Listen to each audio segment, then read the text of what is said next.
এই শোনো না, আমাদের অন্ধবিশ্বাস চ্যানেলটি যারা এখনো সাবস্ক্রাইব করেননি, প্লিজ সাবস্ক্রাইব করে দাও। আর অল্প কিছু সাবস্ক্রাইবার হলে 1 লক্ষ পরিবার হবে। সবাই প্লিজ সাবস্ক্রাইব এবং বেশি বেশি শেয়ার করে দাও প্লিজ।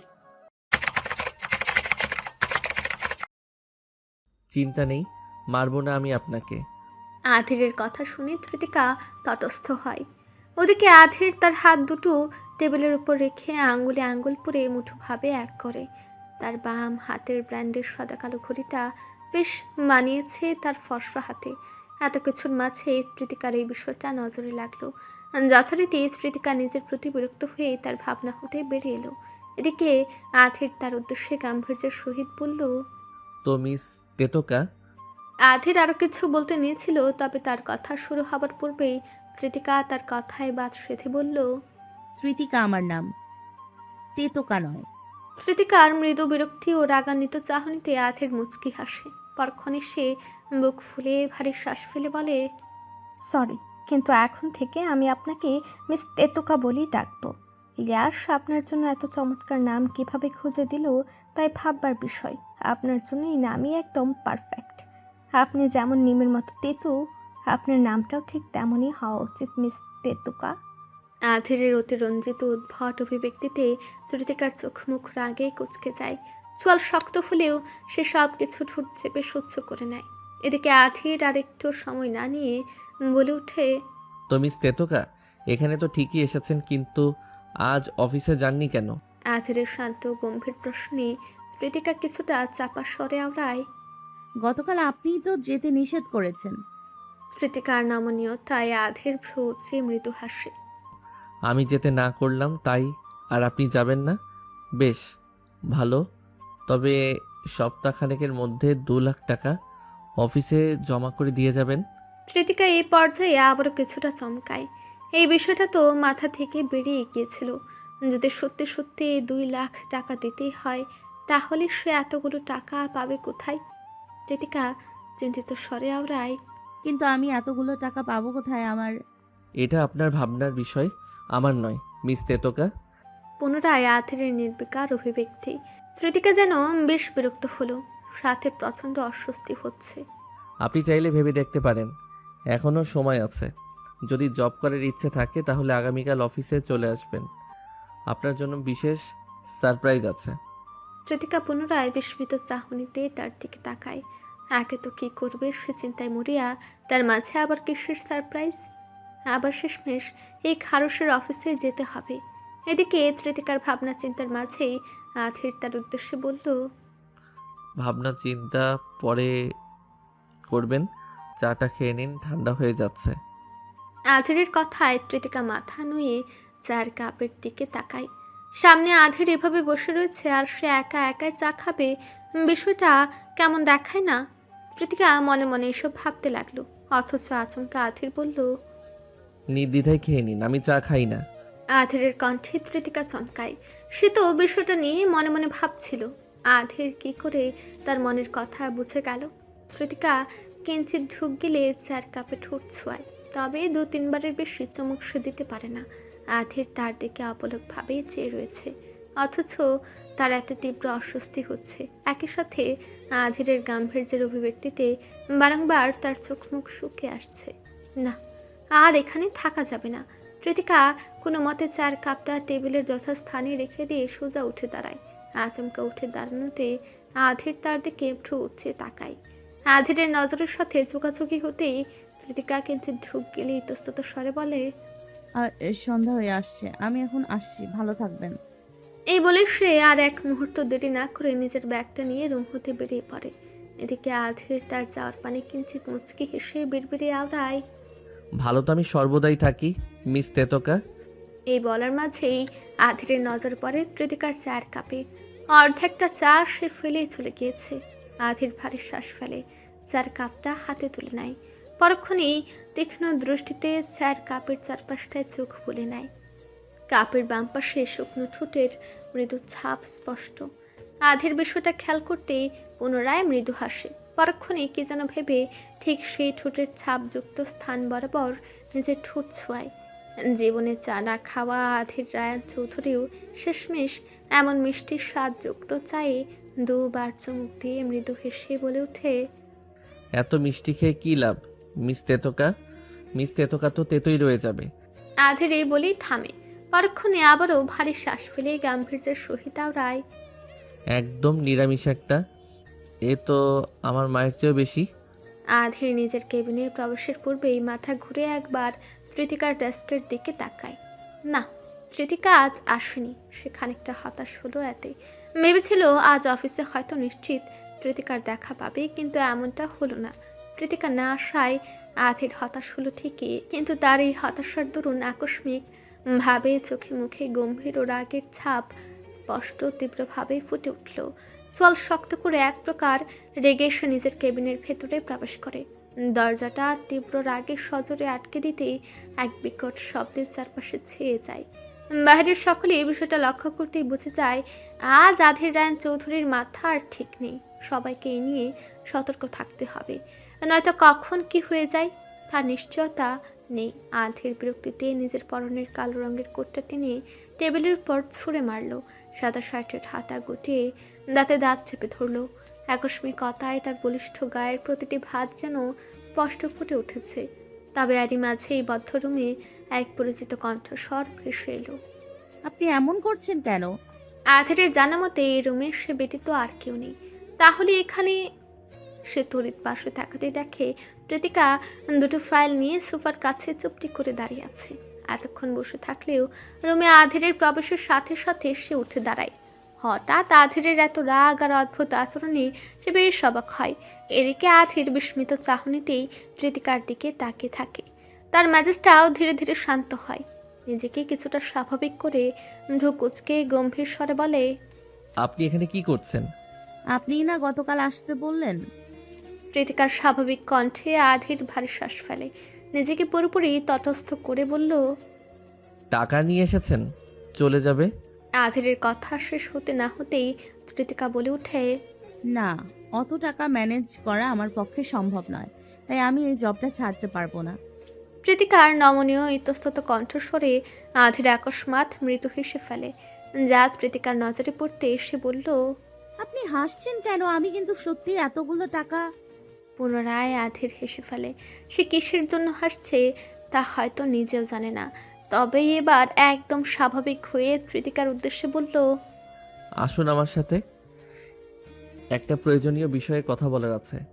আগে কথাটা বলে নিই, তারপর না হয় আপনাকে সারপ্রাইজ দিব। পুনরায় সারপ্রাইজের কথায় প্রীতিকা থমকায়। কিসের সারপ্রাইজ দিতে চাইছে আধির তাই তার বোধগম্য নয়। এদিকে আধির এসে প্রীতিকার পাশে সোফায় বসে পড়ল। প্রীতিকাকেও পাশে সোফায় বসতে বলায় সেও নির্বিকারে বসলো। আধির এখন অনেকটাই সিরিয়াস হয়ে উঠেছে। চোখে মুখে এক অদ্ভুত শান্ত গম্ভীর ছাপ স্পষ্ট। প্রীতিকা ভাবছে আধির তাকে এই মুহূর্তে ঠিক কি বলতে পারে। আরে মাঝে আধির রায়ান ভারী শ্বাস ফেলে বলতে লাগলো, তৃতিকা, আমি জানি না এই বিষয়ে আপনাকে বলার আদৌ কোনো প্রয়োজনীয়তা রয়েছে কিনা, তবে বিষয়টা যেহেতু আমাদের দুজনের সম্পর্ক ভিত্তিক, তাই আমার মনে হয় এটা আপনাকে জানানো উচিত। আধিরের এহেন অভিব্যক্তিতে প্রীতিকা আরো বেশি অবাক হয়। তাদের দুজনের সম্পর্ক ভিত্তিক কিছু? এর মানে কি? আধিরকে তো সে ঠিক মতো চেনেও না। আধির আসলে চাইটা কি? কি বিষয়ে কথা বলতে চাইছে? প্রীতিকার ভাবনার মাঝেই আধির আবারও বলতে শুরু করে, আমি বারবার সিদ্ধান্ত বদলেছি, কথাটা আপনাকে বলবো নাকি বলবো না, কিন্তু আমার মনে হয় যেহেতু এখানে আপনিও জড়িত আছেন, তাই বেশি বনিতা না করে জানিয়ে দেওয়াটাই উচিত। আধির কিছু সময়ের জন্য থামে। নিজেকে আরো বেশি তটস্থ করে নিয়ে বলতে শুরু করে, মিস তৃতিকা তালুকদার, আপনি বলেছিলেন আপনার বাড়ি নারায়ণগঞ্জ। এটা আপনি কেন বলেছিলেন তা শুরুতে না বুঝলেও পরবর্তীতে খোঁজ খবর নিয়ে বুঝেছি। এটা সত্যিই আপনার হোম টাউন, কিন্তু আমি যে তৃতিকা তালুকদারকে চিনি তার বাড়ি হলো কিশোরগঞ্জ।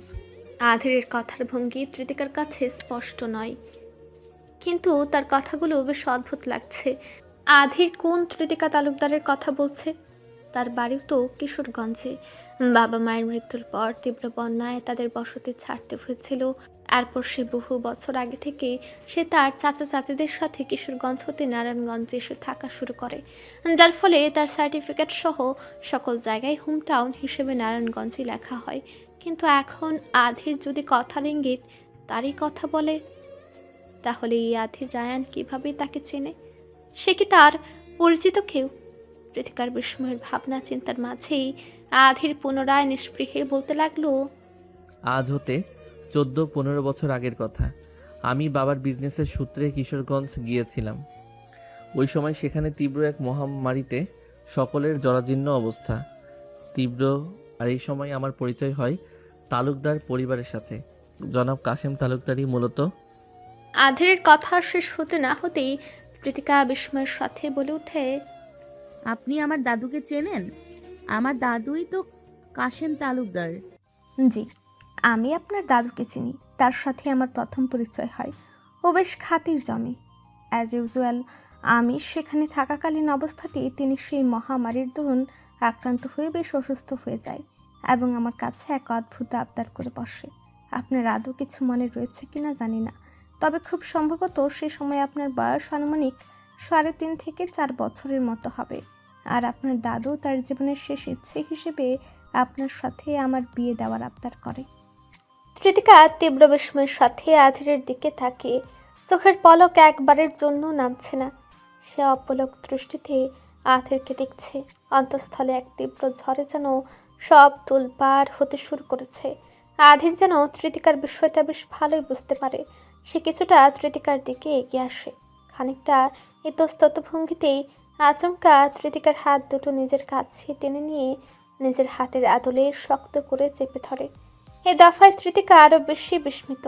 এদিকে আধির স্বাভাবিকভাবেই নির্বিকার ভঙ্গিতেই বলল, প্রীতি, জানি এই সম্পর্কটা স্বাভাবিক নয়। আমি বয়সে তোমার যথেষ্ট বড়। আমাদের মাঝে যে অসমতা রয়েছে তা স্বাভাবিক হতে পারে না, কিন্তু সেই অতীতের সম্পর্কের ভিত্তিতে আমি আজও তোমার স্বামী। আধির ঠোঁট ভিজে দৃঢ় চাহনিতে তৃতিকার দিকে তাকিয়ে। এদিকে তৃতিকা যেন সম্পূর্ণ স্তব্ধ। সে নিষ্ফল চাহনিতে আধিরকে অপলক দৃষ্টিতে দেখছে। সম্পূর্ণ বাকরুদ্ধ এক মানবের ন্যায় তার অভিব্যক্তি। আধির বুঝতে পারছে তৃতিকা হুট করে বিস্ময়ের মাঝে আটকে গিয়েছে, কিন্তু সে যা সিদ্ধান্ত নিয়েছে তাতে তৃতিকাকে এই বিষয়টা জানানো প্রয়োজন। কিন্তু তৃতিকা বুঝতে পারছে না আদতে তার কী বলা উচিত। কিঞ্চিত ঢোক গেলে সে মাথা নুয়ে হাতের দিকে তাকায়। আধির তার হাত জোড়া নিয়ে নিজের হাতের মাঝে মুষ্টিবদ্ধ করে চেপে বসে রয়েছে। তৃতিকা হাতের দিকে তাকাতেই আধির তটস্থ হয়ে তৎক্ষণাৎ হাতটা সরিয়ে নেয় এবং নিজেকে স্বাভাবিক করে বলতে শুরু করে, প্রীতি, আমি জানি না এটা জানার পর তুমি আদতে কি ভাবছো, কিন্তু না, আমি এই সম্পর্কের জন্য তোমার উপর কোনো প্রকার জোরপূর্বক কোনো কিছু নিয়ে কিংবা কোনো দিনই স্বামীর অধিকার ফলাবো না। সেসবের সময়সীমা কিংবা পরিস্থিতি এখন আর নেই। আই নো এই বিয়ের কোনো মানেই নেই, আমিও মানি না। আর আমার মতে তুমি আজ জানার পরে হয়তো তুমিও মানবে না। এটা জাস্ট সিম্পল একটা সামাজিক সম্পর্ক, দ্যাটস ইট। আধিরের এখনো কথাবার্তায় তৃতিকার কপাল কিঞ্চিত কুঁচকে যায়। সে এবার হুট করে আধিরের উদ্দেশ্যে শান্ত গম্ভীর স্বরে বলে ওঠে, আপনি কি বলতে চাইছেন? এটাই যে আমাদের মাঝে কোনো স্বাভাবিক স্বামী স্ত্রীর সম্পর্ক না হলেও অন্তত আমি আমার দায়িত্বটা পালন করতে চাই। একটা 4 বছরের বাচ্চাকে বিয়ে করাটা কখনোই স্বাভাবিক বিষয়বস্তু নয়। আমি সব কিছু জেনে বুঝেও বিয়েটা করেছিলাম শুধু তোমার দাদুর শেষ ইচ্ছে পূরণ করতে। আমি ছোটবেলা হতেই লন্ডনে বড় হয়েছি। আমার মম ছিলেন ব্রিটিশ আর বাবা বাংলাদেশি। অ্যাজ ইউজুয়াল ওই সময় আমার কাছে এই সব বিয়ের কোনো ভ্যালুই ছিল না। আমার তৎকালীন কালচার মোতাবেক বিয়েটা এক প্রকার ফেলনা ছাড়া কিছুই ছিল না। একজন মানুষের মৃত্যুর দ্বারপ্রান্তে দাঁড়িয়ে আমার কাছে তার শেষ আবদার দাবি করেছে, আর মানবিকতার খাতিরে আমি তার ইচ্ছে পূরণ করেছি। তার মুখে শেষবারের মতো হাসি ফোটাতে আমার যা করার প্রয়োজন ছিল আমি তাই করেছি। কিন্তু এখানে বিষয়টাকে আমি একটু বেশি হেলাফেলা করে ফেলেছি। তুমি তোমার দাদুর সবচেয়ে প্রিয় ছিলে, আর তিনি চেয়েছিলেন তোমার ভবিষ্যৎ যেন সুপ্রসন্ন হয়। তার দায়িত্বটা আমি নিই। বিয়েটা অদ্ভুত কিংবা অযৌক্তিক হলেও তোমার দায়িত্ব নেওয়াটা আমার কর্তব্য ছিল, কিন্তু আমি। তৃতিকা আধিরের এখনো নির্বিকার কথাবার্তায় বেশ অবাক হলো। স্বয়ং আধির রায়ন চৌধুরী যে তার স্বামী, এটা জানার পর সে যতটা অবাক হয়েছিল তার চেয়ে বেশি বিস্মিত হচ্ছে আধিরের এরূপ কথাবার্তায়। কত সুন্দরভাবে বলে যাচ্ছে বিয়েটা তার কাছে শুধুমাত্র ফেলনা ব্যতীত কিছুই না। আচ্ছা ঠিক আছে, প্রয়োজন নেই এই পুরনো সম্পর্ককে টেনে আনার। যার জীবন যেভাবে চলছে সেভাবেই চলুক। আধির আর তার অসম সম্পর্ক তো আর কখনোই স্বাভাবিক হবে না। আর না তারা কোনো সাধারণ স্বামী স্ত্রীর মতো জীবনযাপন করতে পারবে। কিন্তু হঠাৎ কেন আধির এসব কথা তুলছে? সে তার দায়িত্ব নিয়ে কেমনই বা কর্তব্য পালন করতে চাইছে। যেখানে আধির বিয়েটাকে ন্যূনতম মান্য করছে না, সেখানে কিসের এই দায়িত্ব কর্তব্যের প্রসঙ্গ? মিস্টার আধির রায়ান চৌধুরী, দয়া করে আপনি কি বলবেন? বিয়েটাকে মান্য না করেও আপনি ঠিক কিসের দায়িত্ব পালন করতে ইচ্ছুক? আর সেটা এত বছর পরেই বা কেন? কৃতিকার কণ্ঠস্বর কিছুটা গম্ভীর, চাহনিতে তীক্ষ্ণ দৃষ্টি। আধির বিষয়টা অবশ্য স্পষ্ট খেয়াল করে। যথারীতি সেও এবার নিজেকে গুটিয়ে স্বাভাবিক করে ভাব গাম্ভীর্যের স্পষ্টতাকে পুনরায় মুখাবয়বে ফুটিয়ে তুলে বলে, মিস তৃতিকা, আপনার রাগ করা বা অভিমান করাটা হয়তো স্বাভাবিক। বিয়েটা যেভাবে হোক, সম্পর্ক যেমনই হোক না কেন, আপনি আমার আবশ্যক কর্তব্যের অংশ। আপনাকে সর্বক্ষেত্রে ভালো রাখার দায়িত্বটা আমার। কিন্তু আমি এর কোনো কিছুই প্রতিদিন করিনি, কারণ আমি আধিরের কথা শেষ হলো না, বরং তার আগে কৃতিকা তীক্ষ্ণতার সহিত বলে উঠল, তা হঠাৎ এত বছর পর এসে কেন আপনার মনে হচ্ছে আমার দায়িত্ব নেওয়াটা আপনার কর্তব্য? বিষয়টা কি এমন যে আপনি এখন এসে জেনেছেন আমার বাবা মা নেই, আমি একজন অনাথ, আমাকে এই শহরে একা একা থাকতে দেখে কি আপনার মনে আমার জন্য বিশেষ কোনো মায়া দয়া জেগেছে? এমনটা হলে প্লিজ মিস্টার আধির রায়ান, আমার জন্য আপনাকে মোটেও কিছু করতে হবে না। এত বছর আমি বাবা মা ছাড়াই একাই বড় হয়েছি। আমার ফ্যামিলি বলতে আমার কাকা কাকিরাই আমাকে মানুষ করে এই পর্যন্ত নিয়ে এসেছে। আর এখন আমি আমার নিজের দায়িত্ব নিজেই পালন করতে পারি, নিজের দেখভাল করার মতো সামর্থ্য আছে আমার। আর যাই হোক, বাকিটা জীবনও আমি এভাবে কর্ম করে খেতে পারবো। সরি, কিন্তু আপনার কোনো প্রকার দয়ার প্রয়োজন নেই আমার। কৃতিকার কণ্ঠস্বর রুক্ষ। আধির ভারী শ্বাস ফেলে ঠোঁট চেপে তৃতিকার কথাগুলো শুনল। তবে তৃতিকা আর এখানে এক মুহূর্ত থাকতে চাচ্ছে না। তার এই মুহূর্তে একা থাকা প্রয়োজন। এই ভাবনায় সে উঠে দাঁড়াতে নিলে আধির তৎক্ষণাৎ তৃতিকার হাতটা চেপে ধরে। আকস্মাৎ সোফা হতে উঠে সে তৃতিকার পায়ের কাছে হাঁটু গেড়ে বসল। নিমেষেই তৃতিকার বিস্ময়ের চোখ ছানা ভরা। সে চুপটি করে একই সাথে বসে থেকে আধিরকে বিস্ময়ের নজরে দেখছে, অথচ আধিরের মাঝে এ নিয়ে কোনো হেলদোল নেই। সে নির্বিকারেই বলতে লাগলো, তৃতি, আপনি জাস্ট আধিরের কথা শুরু হবার পূর্বে কৃতিকা বলে উঠল, আপনি আগে এটা ডিসাইড করুন, আপনি আমায় তুমি নাকি আপনি বলবেন? কৃতিকার কথায় আধির থমকায়। কিছুটা ভেবে নিয়ে বলে ওঠে, তৃতিকা, তোমার রাগ করাটা অস্বাভাবিক নয়, কিন্তু আমার কথাটাও একটু বোঝার চেষ্টা করো। তুমি ভাবছো দায়িত্ব থেকে যখন এত বছর পালিয়ে বেরিয়েছি, তাহলে আজ কেন সে দায়িত্ব নিতে আমি মরিয়া? বিশ্বাস করো, আমি যখন বিয়ের পর দিন রাতেই হুট করে সেখান থেকে চলে এলাম। এবারও আধিরের কথা শেষ হয় না। তার পূর্বেই কৃতিকা বলে উঠল, কেন চলে গিয়েছিলেন? আবেগের বশে বিয়ে করে পরে হুঁশ হয়েছে? এই বিয়ে তো আপনার কাছে ফেল না। আপনার হাই সোসাইটির সাথে তো আমি কিংবা বিয়েটা মানানসই নয়, তাই তো পালিয়ে গিয়েছিলেন, তাই না? আমি মোটেও সে রাতে পালাইনি কৃতিকা। আমার মম এমনিতে অসুস্থ ছিল সে সময়, অথচ তিনি লন্ডনে আর আমি বাবা বাংলাদেশে। সেদিন মাঝরাতে আমার কাছে খবর আসে মম অনেক বেশি অসুস্থ, আর আমি ওখানে গিয়েছিলাম শুধুমাত্র এক নির্দিষ্ট সময়ের জন্য। আমার ফ্লাইট সহ এভরিথিং আগে থেকেই ঠিক করা ছিল। পরদিন নির্দিষ্ট ফ্লাইটে লন্ডনে না ফিরলে অনেক বড় প্রবলেম হয়ে যেত, যে কারণে আমি বেশি কিছু না ভেবেই কাউকে না জানিয়ে চলে যাই। ভেবেছিলাম পরে যোগাযোগ করে নেব, কিন্তু একে তো বিয়ে সম্পর্কে আমার ফ্যামিলির কেউই জানতো না। বাবার সাথে লন্ডন ফেরার পথেও এ নিয়ে কোনো কথা হয়নি, কারণ তখন শুধু মাথায় মমের চিন্তা ভাবনায় ঘুরপাক খাচ্ছে। মূল কথা, সিচুয়েশনটা এমন ছিল যে আমার না গিয়েও কোনো উপায় ছিল না। কৃতিকা আনমনে আধিরের কথাগুলো শুনল। অদ্ভুত এক অনুভূতি হচ্ছে নিজের মাঝে। আধিরের প্রতি তীব্র সহানুভূতি হলেও তার প্রতি রাগও হচ্ছে।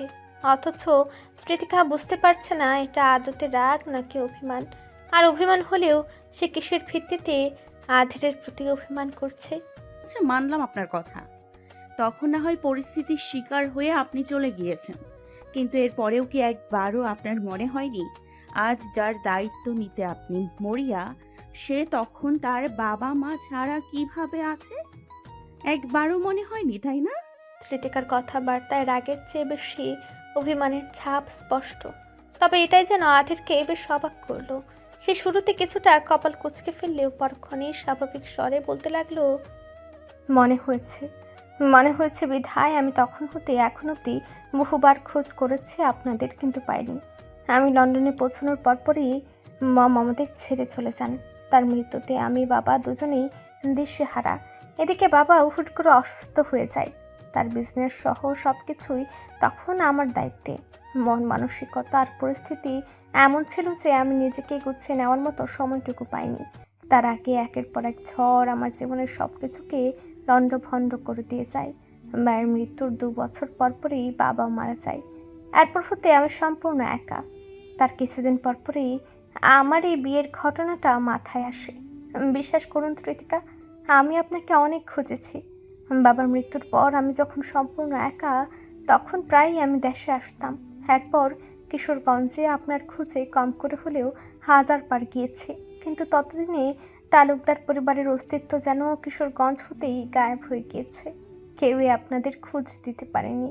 উল্টো এও শুনেছি আপনাদের পরিবার গ্রামবাসী হতে অনেক ঋণ করায় তারা নাকি আত্মগোপনে চলে গিয়েছে।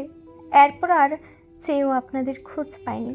কিন্তু শেষমেশ যখন আপনাকে অফিসের ইন্টারভিউতে দেখলাম, তখনই পুরো দমে এটাই মনে হচ্ছিল আপনি সেই কৃতিকা তালুকদার।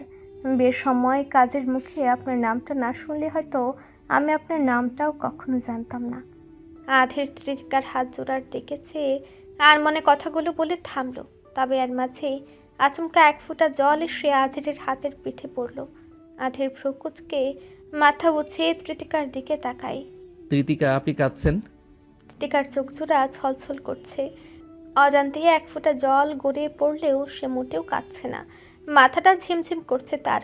এর মাঝে সে আধিরের কথা শোনা মাত্রই নিজের হাত ছাড়িয়ে নেয়। পরক্ষণেই হাতের পিঠ দিয়ে চোখের জল মুছে নিয়ে বলে, না, আমি কাঁদছি না। আমি বাড়ি যেতে চাই, আমার একা থাকা প্রয়োজন। কৃতিকার কথায় আধির ভারী শ্বাস ফেলে। আজ এত সহজে কিভাবে কথাগুলো বলে ফেলেছে সে জানে না। কখনো কৃতিকাকে আপনি বলেছে, তো কখনো তুমি, অথচ এসবেও তার কোনো খেয়াল নেই। আর মাঝে আধির তার কাছ থেকে উঠে এসে বসে। কৃতিকার উদ্দেশ্যে নিস্পৃহে বলে উঠে, আপনাকে আরও একটা বিষয় বলার আছে। যে সারপ্রাইজটা দেওয়ার কথা ছিল আর কি। কৃতিকা মুখ তুলে আধিরের দিকে তাকায়। আবার কিসের সারপ্রাইজ? আর মাঝে আধির নির্বিকারে বলতে লাগলো, আমার পার্সোনাল অ্যাসিস্ট্যান্ট বর্তমানে ছুটিতে রয়েছে। সে 1 সপ্তাহের জন্য ছুটি নিলেও বর্তমানে তার মা বেশ অসুস্থ, যার কারণে ছুটিটা দীর্ঘ হয়ে 1 মাস অবধি ঠেকেছে। কিন্তু এই মুহূর্তটা পিএ ব্যতীত কাজ করাটাও বেশ অসুবিধাজনক। আপনার যদি কোনো প্রবলেম না থাকে তাহলে এই কদিন আপনি আমার পিএ হতে পারেন। কাজের চাপ একটু বাড়বে, কিন্তু টেনশন নেই, আমি আপনার সাথে আছি। কৃতিকা এবার যেন আরো গুলোক ধাঁধায় পড়ে গেল। সে একের পর এক বিস্ময়ের মাঝে ঘুরপাক খাচ্ছে। আর এই আধির সব কিছুতেই যেন নির্বিকার। এত কিছুতেও যেন তার কিছুই এসে যায় না। কতটা স্বাভাবিক থাকতে পারে এই লোক, তা ভাবতেই কৃতিকা দিশেহারা। কৃতিকার নিস্তব্ধতায় আধির পুনরায় বলল, এত বেশি হাইপার হওয়ার প্রয়োজন নেই অধীর। আপনি ধীরে ধীরে সিদ্ধান্ত নিন, আর আজ চাইলে এখনই বাড়ি যেতে পারেন। আই থিঙ্ক আপনার রেস্টের প্রয়োজন আছে। রাত অনেকটা পেরিয়েছে। কৃতিকা মগ্ন তার নানান চিন্তা ভাবনায়। আজ অফিস হতে ফেরার সময় নিচতলায় বাড়িওয়ালার ছেলে রনির সাথে দেখা হয়েছে তার। কি অমায়িক তার ব্যবহার! কৃতিকাকে দেখা মাত্রই মাথা নুয়ে বড়সড় এক সালাম দেয় এবং তৎক্ষণাৎ সোজা বাসার ভেতরে প্রবেশ করে। অথচ তার এহেন পরিবর্তনে কৃতিকা সম্পূর্ণ বিস্মিত। এত দ্রুত কারো এমন পরিবর্তন, বিষয়টা বেশ আশ্চর্যজনক। তবে সে বর্তমানে এসব নিয়ে ভাবছে না। আধিরের কথা মতো সে তখনই বাড়িতে চলে এসেছে, কিন্তু আসার পর হতেই এইভাবে স্তব্ধ হয়ে নিজের চিন্তা ভাবনায় মগ্ন সে। এই মুহূর্তে সঠিক সিদ্ধান্ত কি হতে পারে তা কৃতিকার জানা নেই। আধিরের কথা অনুযায়ী বোঝা যাচ্ছে সে তাকে স্ত্রী মানে না, কারণ বিয়েটার কোনো মূল্য নেই তার কাছে। অথচ এটাও বলছে স্বামী হিসেবে তার প্রতি যে সকল দায়বদ্ধতা কিংবা কর্তব্যগুলো রয়েছে সেসব পালন করতে ইচ্ছুক। এটা কেমন কথা? যতই হোক নানান পরিস্থিতির কারণে সে তার দেখভাল করতে পারেনি, কারণ আধের তার খোঁজ পায়নি। কিন্তু এর মানে তো এও না যে তার কোনো প্রয়োজন রয়েছে আধেরের বিশেষ কোনো সিম্পিতি কিংবা সাহায্য নেওয়ার। যেখানে আধের বিয়েটা মানে না, তাকে স্ত্রী হিসেবে মানে না, সেখানে আবার কিসের এত দায়বদ্ধতা? এমন তো নয় যে তৃতিকা নিজের খেয়াল নিজে রাখতে পারে না। কই, কয়েক মাস তো হলো এই শহরে একা একাই থাকছে সে। সমস্যা তো একটু আধটু সব জায়গাতেই থাকে, তাই বলে আধেরের সাহায্য ছাড়া সে একেবারে মরে তো যায়নি। কৃতিকার চিন্তা ভাবনায় মিশ্র প্রতিক্রিয়া ঘটছে। কখনো সে আধেরের প্রতি বিরক্ত, আবার কখনো রাগান্বিত, কখনো বা নিজের অজান্তে আধেরের প্রতি বিশ্বাস এক অভিমান জমছে। অথচ কৃতিকা তা বুঝতেই পারছে না। বদ্ধ কেবিনে দুজন মানবী নিজেদের কাজে মগ্ন। ডেস্কের একপাশে আধের নিজের মতো ফাইল আর ল্যাপটপ নিয়ে ঘাটাঘাটি করছে, আর অপর প্রান্তে কৃতিকাও নানান ফাইল ও নোটবুকের মাঝে ডুবে রয়েছে। আধেরের পার্সোনাল অ্যাসিস্ট্যান্ট হতে তার কোনো অসুবিধা নেই, সে নির্দ্বিধায় এতে রাজি হয়ে গিয়েছে। কিন্তু এখন এত সব কাজ বুঝতে গিয়ে তার মস্তিষ্ক যেন সম্পূর্ণ অকেজো হয়ে যাচ্ছে। আধের একের পর এক ফাইল, কোম্পানির ডকুমেন্টস, ডিল এগ্রিমেন্ট সহ নানান রকমের বিষয়বস্তুগুলো কৃতিকাকে বোঝাচ্ছে, আর কৃতিকা হা হু করে কোনো মতে বিষয়গুলো নিজের মস্তিষ্কের আয়ত্তে আনার চেষ্টা করছে। এভাবেই দুজনের একটানা কাজ করতে করতে প্রায় বিকেল হয়ে গেল। দুজনের কাজ ব্যতীত বিশেষ আর কোনো কথাবার্তাই হলো না, যদিও আজ কৃতিকা বেশ আগেই অফিসে এসেছে। কিন্তু তাতে কি, তার কাজ শেষ হওয়ার তো কোনো নামই নিচ্ছে না। অবশ্য কৃতিকা এখনও আনুষ্ঠানিকভাবে আধেরের বিয়ে হয়নি, অফিসের কেউ বিষয়টা এখনও জানে না। আজ কাজগুলো বুঝে নিচ্ছে, আগামীকাল আধের নিজেই বিষয়টা অফিসে ঘোষণা করে দেবে, এবং আধেরের আসল বিয়ে না আসা অবধি অনির্দিষ্টকালের জন্য কৃতিকা এখন তার বিয়ে হয়ে থাকবে। কৃতিকাও ভেবে নিয়েছে আধেরকে বিশেষ কোনো নজরে দেখার প্রয়োজন নেই। আধের যেহেতু তাকে স্ত্রী হিসেবে মান্য করে না, তাহলে সে কেন তাকে বিশেষ কিছু ভাবতে যাবে? এর চেয়ে আগে যেমন তাদের সম্পর্কটা স্বাভাবিক ছিল, এখনও তাই থাক। আলাদাভাবে আধেরকে তার প্রতি কোনো দায়বদ্ধতাও রাখতে হচ্ছে না। দুজনের বেশ ভালোই ব্যস্ত সময় পার হচ্ছিল, আর মাঝে আচমকা আধেরের ফোনে কারো কল এলো। সে ব্যস্ততার মাঝেই কলটা রিসিভ করে লাউড স্পিকারে টেবিলের উপরে ফোনটা রাখলো। জি ফুপি বলুন। সালাম কালাম ছাড়া সোজা এভাবে সম্বোধন? কৃতিকা কিছুটা বিরক্তি আর বিস্ময়ে আধেরের দিকে তাকাতে চেয়েও আর তাকালো না, বরং মাথা নিচু করেই ফাইল দেখতে দেখতেই মনে মনে আওড়ায়, ম্যানারলেস খরচ একটা। কৃতিকার বিরক্তিবোধ আধেরের নজরে এলো না, তার মনোযোগ ল্যাপটপে। ওদিকে হাফসা বেগম ফোনের অপর প্রান্ত হতে বললেন, আধির বাপ, একটা কথা বলবো, দয়া করে মানা করো না। হাফসার এহেন অভিব্যক্তিতে আধেরের কপাল কিঞ্চিত কুঁচকে যায়, তবু সে স্বাভাবিক স্বরে বলে, কি বিষয় ফুপি? আগে বলো, তুমি মানা করবে না? আধের বিন্দু মাত্র না ভেবেই নির্বিকারে বলে ওঠে, বিয়ের সম্পর্কিত কোনো কিছু হলে আই এম সরি। আগেও বলেছি, এখনও বলছি, এসবের বয়স আর আমার নেই। তাই ভালো হয় তোমরাও এসব নিয়ে সময় নষ্ট করা বন্ধ করো। আধেরের কথায় যেন হাফসা বেগম বেশ হতাশ হলো। এদিকে তৃতিকা ফাইল দেখার পাশাপাশি সব কথাই স্পষ্টভাবেই শুনছে। বাপ, একবার শুধু আমার কথাটা শোনো। একটা মেয়েকে অনেক বেশি পছন্দ হয়েছে, দেখতে সুন্দর মাশাল্লাহ।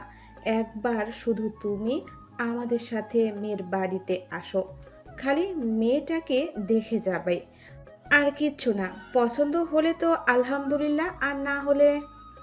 ফুপি আর কত? আমি হাজারবার বলেছি আমি বিয়ে নিয়ে বিন্দুমাত্র আগ্রহী নই। তাহলে এই মেয়ে দেখার প্রসঙ্গ কেন আসছে? আধের কিছুটা শান্ত গাম্ভীর্যের সহিত কথাটা বলে কলটা কেটে দেয়।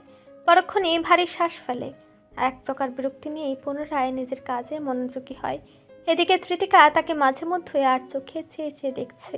কিছু একটা বলার জন্য তার মনটা আঁকুপাকু করছে, কিন্তু কি বলবে কি বলবে না তাই এখন বসে বসে ভাবছে।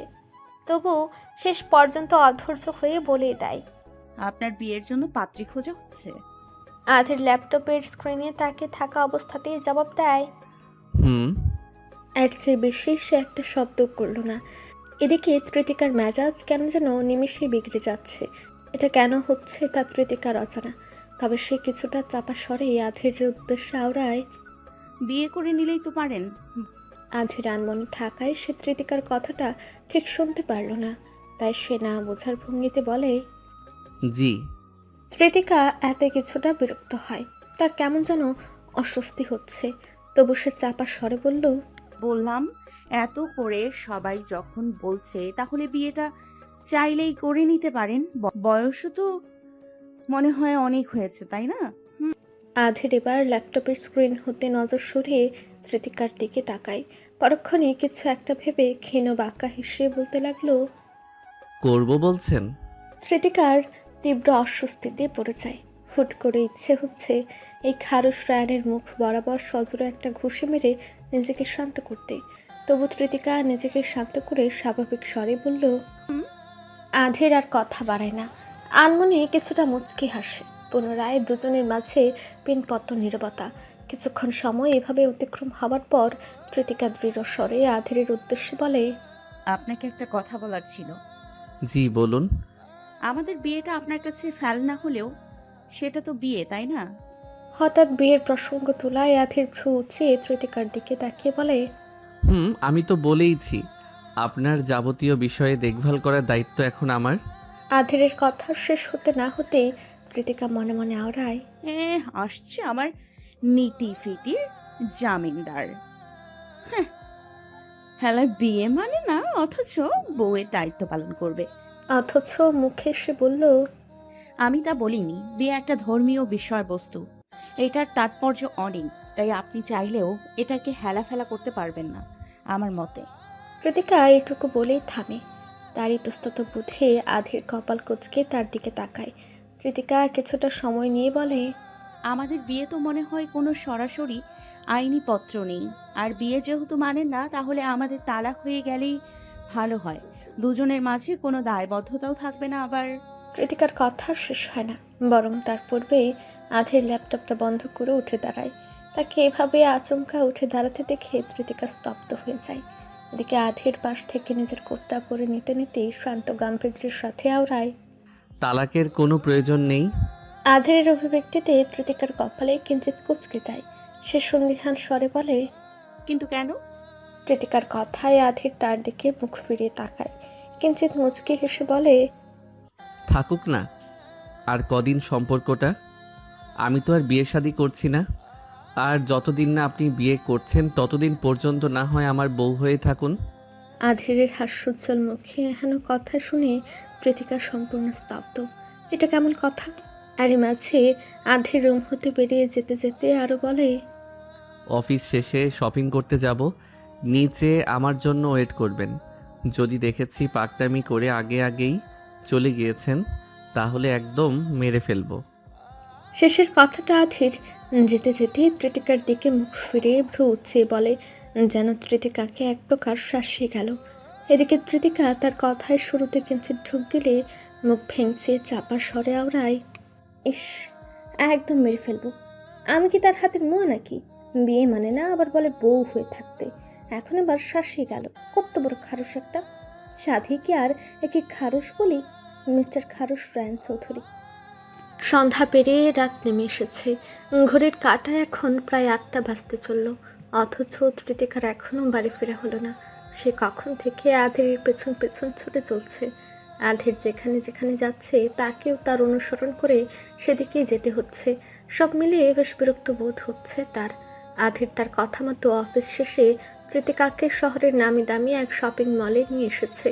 অতপর সেই সন্ধ্যা হতে এখন অবধি কৃতিকার মাপ অনুযায়ী তার যা যা পছন্দ হয়েছে সবটাই কিনে নিয়েছে। ফলাফলস্বরূপ কৃতিকা এবং তার 2 হাতেই যেন শপিং ব্যাগের মেলা বসেছে। এত কিছু দিয়ে আদতে কি হবে কৃতিকা বুঝতে পারছে না। কিছু বলতে নিলেও চাপা স্বরে ধমক দিচ্ছে আধের। কৃতিকার বিরক্তির পাশাপাশি এখন রাগও হচ্ছে, কিন্তু নিরুপায় হয়ে শেষমেশ আধেরের কথা মতোই চলতে হচ্ছে। এরই মাঝে আধের কি যেন ভেবে কৃতিকাকে ফুড কোর্টের কাছে নিয়ে আসে। একটা টেবিলের উপরে সবগুলো ব্যাগ রেখে কৃতিকাকে চেয়ারে বসতে বলে। অতঃপর তাকে কিছু খাওয়ার কথা জিজ্ঞেস করতেই কৃতিকা খাবার খেতে মানা করে। তবু আধের নিজ হতেই কৃতিকার জন্য একটা বার্গার আর কোল্ড ড্রিঙ্ক নিয়ে আসে। অতঃপর সেখানে না বসে সে কৃতিকার উদ্দেশ্যে বলে, চুপচাপ সবটা খাবেন। আমি একটু ওদিক থেকে আসছি, কোথাও যাবেন না, এখানেই থাকবেন। আধের এই বলে কৃতিকাকে কোনো কিছুই বলার সুযোগ না দিয়ে চলে যেতে লাগলো। আর কৃতিকা সম্পূর্ণ হতবুদ্ধি হয়ে বসে রইল। তবে এরই মধ্যে আধের মাঝ রাস্তা হতে আবারও ফিরে এসে কৃতিকার উদ্দেশ্যে বলে, হোয়াটস ইয়োর ফেভারিট কালার? আচমকা এহেন প্রশ্নে কৃতিকা থমকায়। পরক্ষণে আবার নিজেকে তটস্থ করে আওড়ায়, সাদা আর নীল দুটোই ভালো লাগে। কৃতিকার জবাবে আধের যেন বেশ খুশি হলো। অজান্তেই তার মুখে কিঞ্চিৎ হাসি ফুটে ওঠে। সেও নিষ্পৃহে আওড়ায়, পারফেক্ট। এই বলে সে স্থান ত্যাগ করে চলে যায়। আর কৃতিকা অবাক চোখে পেছন হতে আধেরের দিকে তাকিয়ে থাকতে থাকতে বলল, এই লোকটা পাগল নাকি? কৃতিকা বেশ কিছুক্ষণ হলেও বার্গারটার দিকে তাকিয়ে রয়েছে। এমনটা নয় যে সে এটা কখনো দেখেনি। যুগ হিসেবে এসব জিনিস সচরাচর অনেকেরই নজরে আসে। তবে এই খাবার এখনো খাওয়ার মতো সৌভাগ্য কৃতিকার হয়নি। এই মুহূর্তে বার্গারটা তার কাছে বেশ কৌতূহলী বিষয়বস্তু। সাইজে এত বড়, তার মাঝে ভেতরে কি সব জিনিস দিয়ে ভরপুর। এটাকে প্যাটে কিভাবে পড়বে তাই ভাবছে সে। যদিও তার ভাবনা চিন্তার মাঝেই কোল্ড ড্রিঙ্কটা সম্পূর্ণ শেষ করে ফেলেছে, তবে এখন অবধি বার্গারের দিকে হাত বাড়ানোর সুযোগ হয়নি। অনেক ভাবনা চিন্তার পর কৃতিকা কিছুটা দ্বিধাদ্বন্দ্ব নিয়ে বার্গারের উপরের বানটা হাতে নিয়ে তোলে। নিমিষেই কপাল কুঁচকে জায়গা মতো বানটা রেখে দেয়। বেশ বিরক্ত হয়। বিরক্তিটা অবশ্য খানিক আধেরের প্রতি। সে তো বললই কিছু খাবে না, তাহলে এই অপদার্থের মতো জিনিসটাকে কেন দিয়ে গেল? কৃতিকা হতাশ হয়ে চুপচাপ বসে রয়েছে। এরই মধ্যে আচমকা আধেরের আগমন। হাতিটার একটা কালো রঙের শপিং ব্যাগ। ব্যাগ দেখে বোঝা যাচ্ছে ভিতরে বেশ দামি কিছু রয়েছে। কৃতিকা সেসবে নজর দেয় না। তবে আধের ঠিকই তার কাছে আসা মাত্রই বলে ওঠে, এখনো খাননি কেন? আধেরের কণ্ঠস্বরে কৃতিকা কিছুই বলে না। মাথা উঠিয়ে এক পলক আধেরকে দেখে চুপটি করে বসে থাকে। বেশ ইতস্তত বোধ হচ্ছে, কি বলবে তাই বুঝতে পারছে না। এরই মধ্যে আধের তার হাতের ব্যাগটা পাশে রেখেই কৃতিকার দিকে কিছুক্ষণ চেয়ে থাকে, যেন কৃতিকাকে নিজের বিশেষ নজরে পরখ করে। তার ভেতরের বিষয়বস্তুগুলো পড়ার চেষ্টা চলছে, কিন্তু আধের কৃতিকা আরও বেশি অস্বস্তিতে পড়ে যায়। আধের তাকে আবারও কিছু জিজ্ঞেস করতে চেয়েও থেমে যায়। কে যেন ভেবে নিয়ে বার্গারটা নিজের হাতেই তুলে নিয়ে র্যাপিং পেপারটা দিয়ে গুছিয়ে নেয়। আপনি অনেক জেদি মিস তেতোকা। আচমকা আধেরের এহেন কথায় কৃতিকা কপাল কুঁচকে তার দিকে তাকায়। সে কিছু বলতে নেবে তার আগে আধের আকবাজ কিছু না ভেবে সোজা কৃতিকার মুখের সামনে বার্গারটা ধরে। নিরেট কণ্ঠে বলল, হা করুন। একদম নির্বিকার তার অভিব্যক্তি। যেন এসব বিষয়ে তার মাঝে কোনো বিশেষ প্রতিক্রিয়া নেই। সবই যেন স্বাভাবিক। অথচ কৃতিকা এদিকে সম্পূর্ণ স্তব্ধ। চোখ পিটপিট করে আধেরকে দেখছে। আধের ইশারায় তাকে আবারও মুখ খুলতে বলে। শেষমেশ কৃতিকা উপায় না পেয়ে বার্গারের একপাশে ছোট করে কামড় বসায়। কৃতিকা ধীরে ধীরে স্তব্ধ হয়ে খাবার চিবিয়ে যাচ্ছে। তার বিস্মিত নজর সম্পূর্ণটাই আধেরের দিকে। এদিকে আধেরও তাকে নির্বিকার দৃষ্টিতে দেখছে। কিছুটা সময় অতিক্রম হবার পর আধের ভারী শ্বাস ফেলে এবং কৃতিকার হাতে বার্গারটা সযত্নে ঠিকঠাকভাবে ধরে দিয়ে বলে, এখন এক পাশ থেকে খেয়ে পুরোটা শেষ করুন। দ্বিতীয়বার আধেরের কণ্ঠে কৃতিকার হুঁশ ফিরে। দ্রুত নজরটা নিচের দিকে ফিরিয়ে মাথা নুয়ে ফেলে এবং আধেরের কথা মতো শেষ অবধি ভালো করে পুরোটা খাবার শেষ করে। কৃতিকা যতক্ষণ মাথা নুয়ে খাবার খাচ্ছিল, পুরোটা সময় আধের তখন আর দৃষ্টিতে চেয়ে তার দিকেই তাকিয়ে। মেয়েটা তার কাছে বেশ অদ্ভুত লেগেছে। আশেপাশে থাকলেও এক অদ্ভুত প্রশান্তি কাজ করে। যদিও এসবের হয়তো কোনো মূল্য নেই, কিন্তু থাকুক না, অতীতের সম্পর্কটা যেমনই হোক, কৃতিকা না হয় তার তেতুকা হয়েই থাকুক। কৃতিকার খাবার শেষ হলে দুজনে এবার বাড়ি যাবার জন্য উঠে দাঁড়ায়। রাত প্রায় অনেকটা হলেও এবার কৃতিকার বাড়িতে না পৌঁছাতে পারলে বেশ দেরি হয়ে যাবে। এই ভাবনায় দুজনে গাড়িতে চড়ে বসলো। গাড়ি চলছে তার আপন গতিতে। কৃতিকা চুপটি করে আধেরের পাশে বসে রয়েছে আর আধের নিজের সম্পূর্ণ মনোযোগ দিয়েছে ড্রাইভিংয়ে। এভাবে চুপচাপ থাকতেই ত্রিতিকার বেশ বিরক্ত লাগলো। রাস্তাটাও ফুরাচ্ছে না, আবার মাথার মধ্যেও চলছে নানান কথাবার্তা, চিন্তাভাবনা।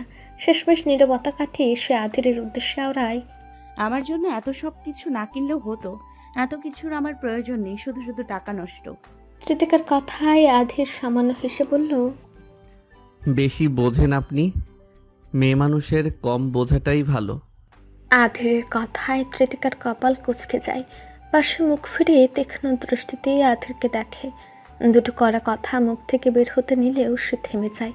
পরক্ষণেই কি যেন ভেবে নিয়ে বলে উঠল, শুনুন। ত্রিতিকার কণ্ঠে আধির আকস্মাত চমকায় এবং প্রথমবারের মতো ড্রাইভিং হতে মনোযোগ সরিয়ে ত্রিতিকার দিকে তাকায়। জি বলুন। আচমকা এভাবে আধিরকে তাকাতে দেখে ত্রিতিকাও বেশ চমকে ওঠে। হুট করেই অদ্ভুত এক অস্থিরতা অনুভূত হচ্ছে। ত্রিতিকা ব্যাখ্যালিতে হারিয়ে গেল। আধির কিঞ্চিত কপাল কুঁচকে আওড়ায়, কিছু বলবেন? ত্রিতিকার হুঁশ ফিরে। সে আধির হতে নজর ফিরিয়ে জানালার বাহিরে তাকায় এবং আধিরের উদ্দেশ্যে বলে, এটাই শেষবার। এরপর কখনো এমন জেদ করবেন না, আমার পছন্দ নয় কেউ এভাবে আমার জন্য এত কিছু। এইটুকু আনমনে বলে ত্রিতিকা থামে। অতঃপর আধিরের দিকে তাকিয়ে নিষ্পৃহে আওড়ায়, বেশি বেশি কোনো কিছুই আমার পছন্দ না, তাই পরবর্তীতে কখনোই এমন কিছু করবেন না। ত্রিতিকার কথায় আধিরের অভিব্যক্তি কিছুটা গম্ভীর হয়। সে অদ্ভুতভাবে মুচকি হেসে বলে, আপনার পছন্দ অপছন্দে আমার কিছুই যায় আসে না মিস ত্রিতিকা। আমার যা ইচ্ছে আমি তাই করব। আধিরের এহেন কথায় ত্রিতিকা বেশ অবাক হলো। সে কিছুটা কড়া স্বরে বলল, ঠিক আছে, আপনার যা ইচ্ছে হয় করুন, কিন্তু আমার বিষয়ে বেশি বুঝতে আসবেন না। এটাকে বেশি বোঝা বলে কিনা জানি না, কিন্তু আমি আমার দায়িত্ব পালন করছি। আপনার দেখভালের জন্য আমার যা বেস্ট মনে হবে আমি তাই করব। আধিরের কড়া নির্লিপ্ত কথায় ত্রিতিকা থমকায়। এই লোক তো বেশ খাড়তেরা, মেজাজ খারাপ হচ্ছে তার। সে আরও কিছু বলার পূর্বেই আধির বলে, আপনার ওই বাসাটা চেঞ্জ করবেন, জায়গাটা আপনার জন্য সেফ না। জানি, আমি ভাবছি শীঘ্রই ছেড়ে দিব। ত্রিতিকার স্বাভাবিক অভিব্যক্তিতে আধির ভারী শ্বাস ফেলে। পরক্ষণেই কিছু একটা ভেবে নিয়ে বলে, এসব নিয়ে আপনাকে চিন্তা করতে হবে না। কোন জায়গা আপনার জন্য বেস্ট হবে তা আমি নিজেই খুঁজে বের করব। কৃতিকা আধিরের দিকে তাকিয়ে আর কিছুই বলে না। এই লোক তো তার কথা শুনবেই না। আর কোনো কথা না বাড়িয়ে দুজনে নিজেদের নির্দিষ্ট গন্তব্যে এসে পৌঁছায়। কৃতিকা তার বাড়ির সামনে নামতেই বাধে এক অদ্ভুত বিপত্তি।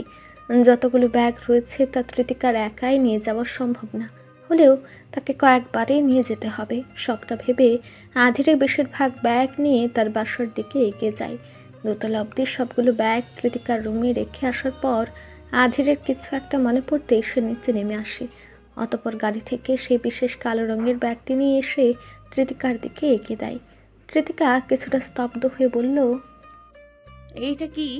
আধির বেশি কিছু না বলে নিষ্পৃহে আওড়ায়, স্পেশাল কিছু আপনার জন্য। স্পেশাল কিছুর কথা শুনে কৃতিকার কপাল আরও কিছুটা কুঁচকে যায়।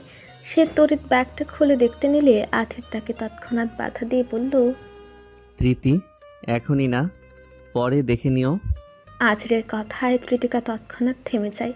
এক পলক আধিরকে দেখে মাথা ঝাঁকিয়ে বলে, ঠিক আছে। আধির এতক্ষণ দরজার কাছেই দাঁড়িয়েছিল। এখন অবধি সে ঘরের ভেতরে পুরোপুরি প্রবেশ করেনি। এই পর্যায়ে আধির কৃতিকার উদ্দেশ্যে বলল, সাবধানে থাকবেন, কোনো সমস্যা হলে ফোন করবেন, আমি এখন আসছি। এই বলে সে চলে যেতে চাইলে কৃতিকা তাকে বাধা সেথে আওড়ায়। চলে যাচ্ছেন? কৃতিকার কথায় আধির থমকায়। সে পেছনেই ফিরতে নিয়েছিল। পরক্ষণেই কৃতিকার দিকে ফিরে হাত ঘড়িতে সময়টা দেখে নিয়ে বলল, রাত তো অনেক হয়েছে, এখন যাওয়াটাই ভালো। আধিরকে থামানোর কোনো ইচ্ছে কৃতিকার ছিল না, তবে আকস্মিক তার মন কি চাইছে তাও বুঝতে পারছে না। খুব অস্পষ্ট অদ্ভুত ইচ্ছে আকাঙ্ক্ষা তার সর্বত্রই ঘুরে বেড়াচ্ছে। কৃতিকা কিন্তু ঢুক গিলে আধিরের উদ্দেশ্যে বলল, ভেতরে এসে বসুন। খালি মুখেই চলে যাবেন? কৃতিকার এখনো সম্বোধনে আধিরের কপাল কিঞ্চিত কুঁচকে যায়। ঠোঁটের কোনায় খানিকটা বাঁকা হাসি ফুটে ওঠে। সেও আর বেশি না ভেবে কৃতিকার কথা মতো ঘরের ভেতরে প্রবেশ করে। তবে নিমেষে যেন এত কৃতিকা কিছুটা ইতস্তততেই পড়ে যায়। আধিরের বসার জন্য বিছানা ছাড়া কোনো জায়গা সে খুঁজে পায় না, তাই তাকে বিছানাতেই বসতে বলে। আর আধিরও কোনো দ্বিধা না করে চুপচাপ বিছানাতেই বসে পড়ে। এবার কৃতিকা চিন্তায় পড়ে যায়, সে আধিরকে কী খেতে দিবে। ভাতও তো রান্না করা নেই, আর সে যতক্ষণে ভাত রান্না শেষ করবে ততক্ষণে হয়তো আধির বিরক্ত হয়ে বাড়ি ছাড়বে। এসব ভাবনার মাঝেই তার মনে পড়ল সেদিন আসিফ তার জন্য বিস্কিট, চানাচুর সহ কিছু শুকনো খাবার নিয়ে এসেছিল। সেও আর কোনো প্রকার দ্বিধা না করে সে সবে বের করতে লাগলো। তবে কৃতিকাকে এভাবে তার জন্য ব্যস্ত হতে দেখে আধির নির্বিকারে বলল, কৃতিকা, আমি কিন্তু ড্রাই স্ন্যাক্স খাই না। আধিরের কথায় কৃতিকা থেমে যায়। এর মানে সে তো এসব কিছুই খাবে না। কৃতিকা আবারও এক গোলক ধাঁধায় পড়ে গেল। সে থেনে ঘরে বসেছে, কিছু না খাইয়ে কিভাবে বিদায় করবে। এর মধ্যে আধির ইতস্তত ভাবেই বলে ওঠে, স্মৃতি, আমার দেরি হচ্ছে, আমি বরং এখন। আধিরের কথা শুনে কৃতিকা অস্থির হয়ে ওঠে। সে দ্রুত স্বরে বলল, লেবুর শরবত খাবেন প্লিজ, অন্তত কিছু না খেয়ে যাবেন না। কৃতিকার আকুতি ভরা কণ্ঠে আধির থমকায়। সে চুপ করে পুনরায় বসে বলল, ঠিক আছে, তবে চিনি ছাড়া। কৃতিকা কিছুটা অবাক স্বরে বলে, চিনি ছাড়া? লেবু অনেক টক। কৃতিকার কথা শেষ হবার আগেই আধির বলে, সমস্যা নেই, চিনি ছাড়াই দিন। কৃতিকা আর বেশি না ভেবে শুধু লেবু চিপে তাতে পানি মেশাতে থাকে। এদিকে আধির চুপচাপ চারপাশটা এক নজরে দেখে নেয়। সেদিন ওসব ঘটনার মাঝে এসব বিষয়ে নজর আসেনি। একদম জরাজীর্ণ ছোট্ট ঘর হলেও চারপাশটা বেশ পরিষ্কার। ছোট বড় সাধারণ জিনিসগুলো বেশ গোছানো। বোঝাই যাচ্ছে কৃতিকা বেশ শৌখিন এবং যত্নশীল। বিষয়টা তার কাছেও বেশ ভালো লাগলো। এদিকে কৃতিকা কাজ করার মাঝে আধিরের উদ্দেশ্যে বলল, কিছু মনে করবেন না, আপনাকে একটা কথা জিজ্ঞেস করি। কৃতিকার কণ্ঠস্বরে আধির মুখ ফিরিয়ে কৃতিকার দিকে তাকায়। ঘরের এক পাশের কোণায় চুপচাপ নিজের মতো কাজ করছে সে। জি, বলুন।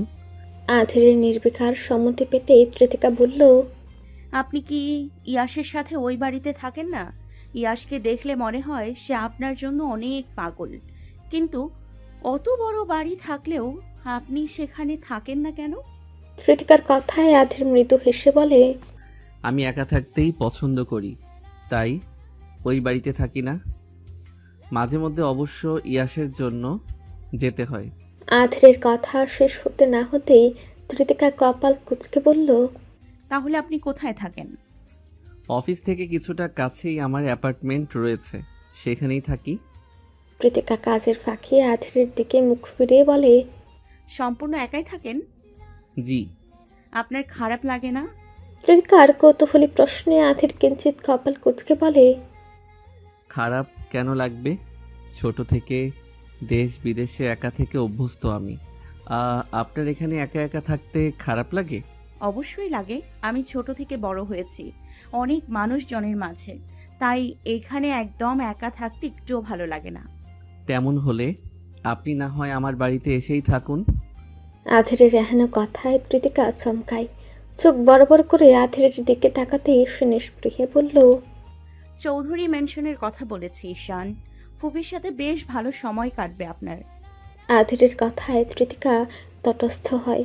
সে তো কি না কি ভেবে বসেছিল, আর এর মধ্যেও কৃতিকা আবারও কি যেন ভেবে বলল, আপনার বয়স তো অনেক, বিয়ে শাদী করেননি কেন? ঠিক সময়ে বিয়ে শাদী করলে কি আর এখন একা থাকতে হতো? আধিরের মেজাজে বার কিছুটা খারাপ হয়। এটা হর হামেশাই হয়ে থাকে। সবার আগ্রহ কেন তার বিয়েতেই তা সে বুঝে উঠতে পারে না। তবে এই মুহূর্তে সে কোনো বিশেষ প্রতিক্রিয়া না করে আলতো স্বরে ওড়ায়, একটা করেই তো শখ মিটেছে, আর কত বিয়ে করব? আধির কথাটা ধীর আওয়াজে বলল, তাই কৃতিকা ঠিকমতো শুনতে পায় না। কিছু কি বলবেন? আধির ভারী শ্বাস ফেলে ওড়ায়, না, কিছুই না। এতক্ষণে কৃতিকার শরবত বানানো শেষ। সে আধিরের কাছে শরবতের গ্লাসটা এনে ধরিয়ে দিয়ে বলল, নিন, এবার খেয়ে বলুন কেমন হয়েছে। কৃতিকার কথায় আধির মুচকি হাসে। তবে শরবতের গ্লাসটা ঠোঁটে ছোঁয়াতেই তার চোখ মুখ কুচকে আসে। এত বেশি টক হবে তা সে কল্পনাও করেনি। এদিকে আধিরের এহেন প্রতিক্রিয়ায় কৃতিকা ভারী শ্বাস ফেলে। অজান্তেই কিছুটা মেজাজ দেখিয়ে বলে, আপনি তো ঘাড় তারা কেন বলুন তো? বললামই লেবু অনেক টক। এখন মজা বুঝুন। কৃতিকার এহেনা অভিব্যক্তিতে আধির কিছুটা অবাক হলো। কৃতিকার এ কেমন ব্যবহার? বেশ অদ্ভুত লাগলো তার আচরণ। তবে কৃতিকা আরও কিছু বলার পূর্বে আধির পুরোটা শরবত চোখ বুঝে একেবারে খেয়ে নেয়, যা দেখে কৃতিকা অবাক স্বরে বলে, বেশ আজব লোক তো আপনি। এই বলেই সে থামে। আধির কিছুটা তীক্ষ্ণ দৃষ্টিতে তার দিকে তাকাতেই কৃতিকা কিঞ্চিত ঢোক গিলে। একটু বেশি বলেছে মনে হয়। সরাসরি মুখের উপর এসব কথা বলতে নেই। একে তো গুরুজন, তার উপর অফিসের বস, এছাড়াও আবার সে যাকে। আধিরের শরবত খাওয়া শেষ হলে কৃতিকা এখন কি করবে বুঝে উঠতে পারে না। তার বলার মতো কিছু নেই। আবার আধিরও ওইভাবে চুপচাপ রয়েছে বদ্ধ ঘরে এই রাত্রিবেলা। তাদের উপস্থিতিটাও বেশ অস্বস্তিকর। তা এতক্ষণ অনুভূত না হলেও এখন স্পষ্ট অনুভব হচ্ছে। কৃতিকাকে অনেকক্ষণ হতে দাঁড়িয়ে থাকতে দেখে আধির নির্বিকারে বলল, দাঁড়িয়ে আছেন কেন? বসুন। কৃতিকা যেন এবার আরও বেশি অস্বস্তিতে পড়ে যায়। আধির বসতে বলেছে, অথচ সে বসবে কোথায়? সে ইতস্তত ভঙ্গিতে আশেপাশে তাকাতে লাগলো। এদিকে কৃতিকার ভাবগতি কপাল কুঁচকে পর্যবেক্ষণ করছে আধির। সে আদতে কি করতে চাইছে আধির তা ঠিক বুঝতে পারল না। আর মধ্য কৃতিকা উপায় না পেয়ে সোজা নিচে বসতে উদ্বিগ্ন হয়। যা বোঝা মাত্রই আধির বাত সেধে বলে, এই কি করছেন? এখানেই বসুন। আকস্মাৎ আধিরের জোরালো কণ্ঠে কৃতিকা চমকায়, বসতে নিয়েও থমকায়।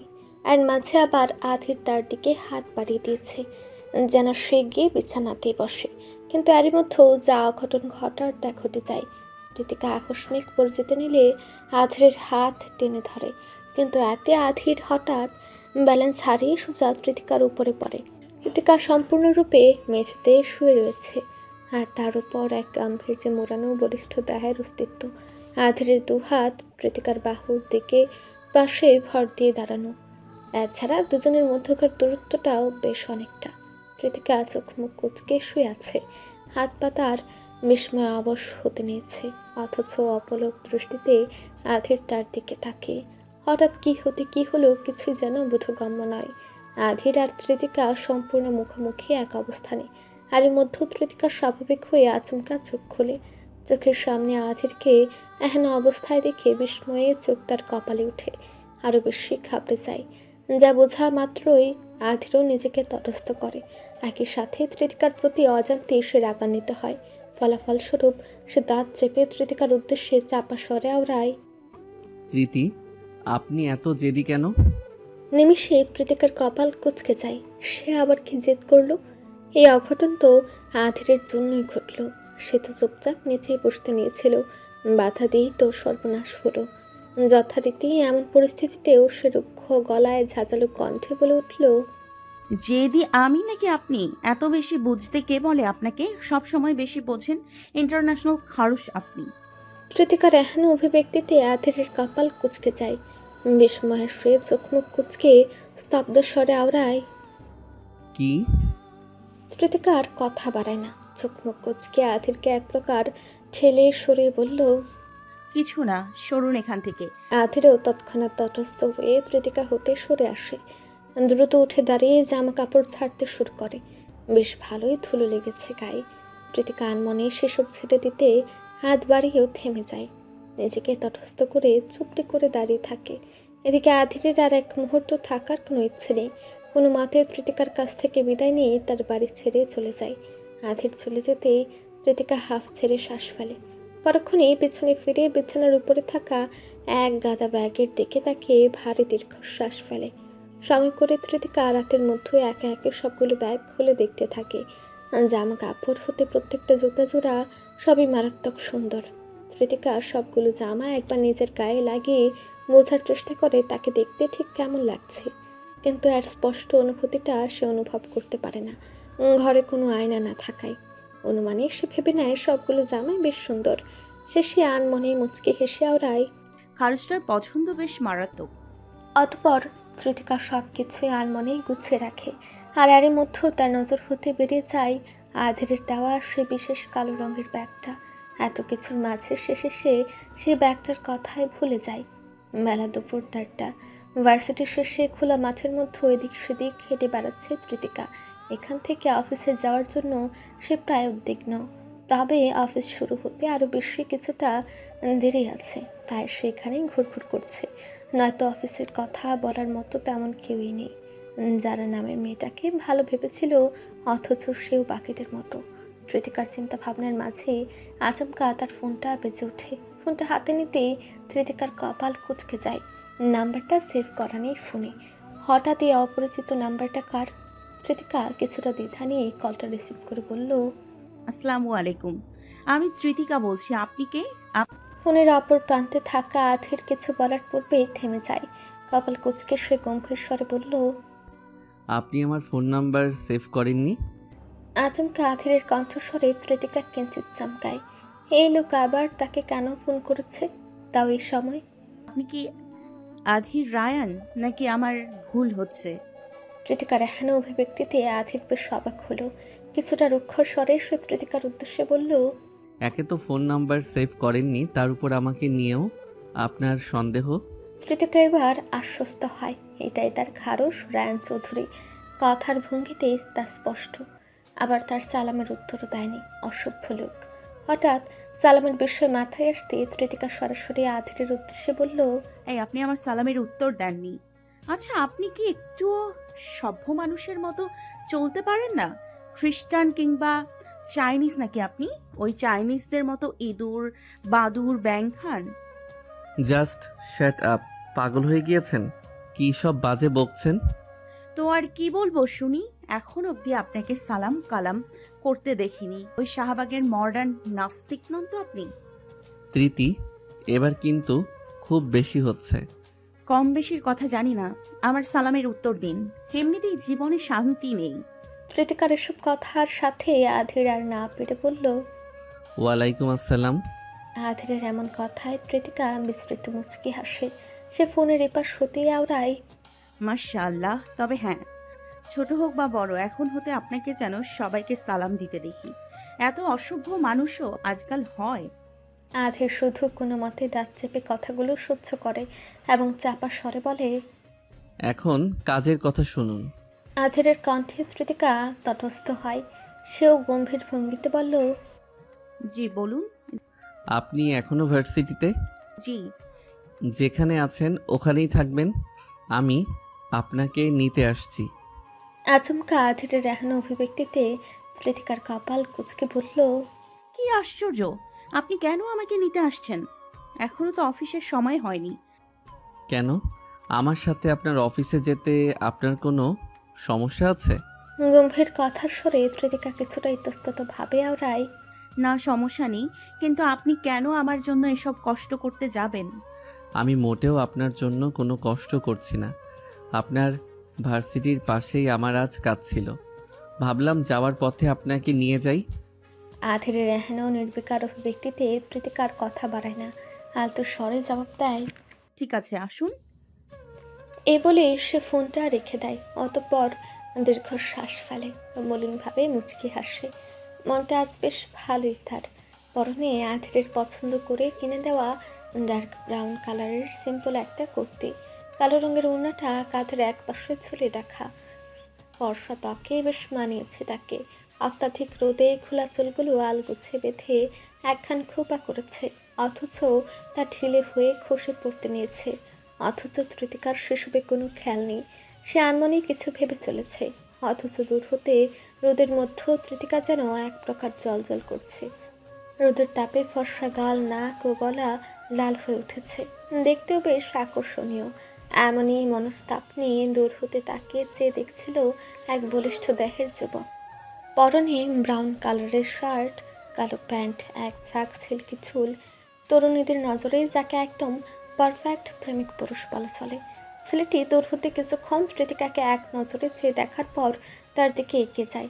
আচমকা কোনো ছেলেকে তার কাছে দেখে ধৃতিকা শুরুতে কিছুটা চমকে উঠলেও পরক্ষণে খেয়াল করে সে ব্যক্তিকে চেনে।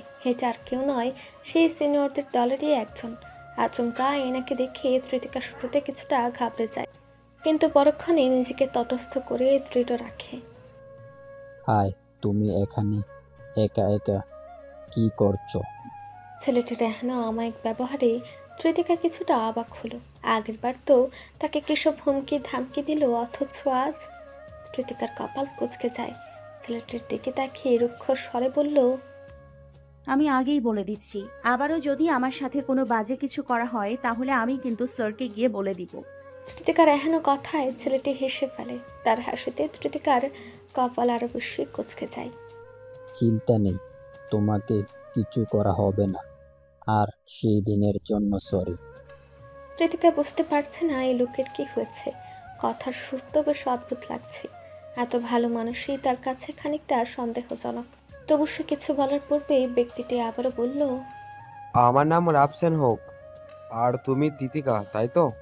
কৃতিকা বেশ ইতস্তত ও সন্দিহান দৃষ্টিতে রাফসানকে দেখে।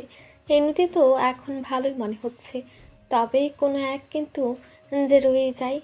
আমি কি কোনোভাবে আপনাকে সাহায্য করতে পারি? না কেমন সাহায্য করতে চাইছো? মানে আপনি হঠাৎ আমার কাছে এসেছেন। কৃতিকার অভিব্যক্তিতে রাফসান খানিকটা মুচকি হেসে বলল, এমনি পরিচিত হতে এলাম। কিন্তু পরিচয় তো আমরা সেদিনই হয়েছি। হ্যাঁ হয়েছি, কিন্তু ওটা তো শুধু ভার্সিটির সিনিয়র হিসেবে, বন্ধু হিসেবে হয়নি। রাফসানের কথায় কৃতিকার হাব ভাব গম্ভীর হয়। এই লোক বলে কি, তার বন্ধু হতে এসেছে? এখন অবধি ভার্সিটিতে একটা বান্ধবী জোটাতে পারেনি, সেখানে সিনিয়র হয়ে নিয়ে এসেছে তার বন্ধু হতে। কৃতিকা খানিকটা সময় নিয়ে কিছু একটা ভাবতে লাগলো।